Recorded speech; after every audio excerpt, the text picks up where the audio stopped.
রামিসা হত্যা মামলার রায়ে সরকার সন্তুষ্ট। উচ্চ আদালতও এটি বহাল থাকবে বলে আশা করেন আইনমন্ত্রী আসাদুজ্জামান।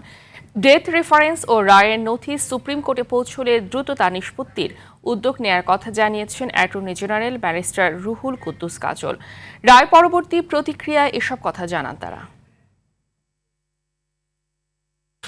পেরিয়ে আমরা ৬ কার্য দিবসের মধ্যে বিচার প্রক্রিয়া সম্পন্ন করেছি এবং এই বিচারে এই ঘোষিত শাস্তিতে আমরা আপাতত সন্তুষ্ট। আশা করি এটা উচ্চ আদালতে গেলেও এই রায় কার্যকর থাকবে। দ্রুততম সময়ের মধ্যে সেই রায়ের বাস্তবায়ন, আমরা সেইটি বাস্তবায়ন করার ক্ষেত্রে আইনানুগ পদ্ধতিতে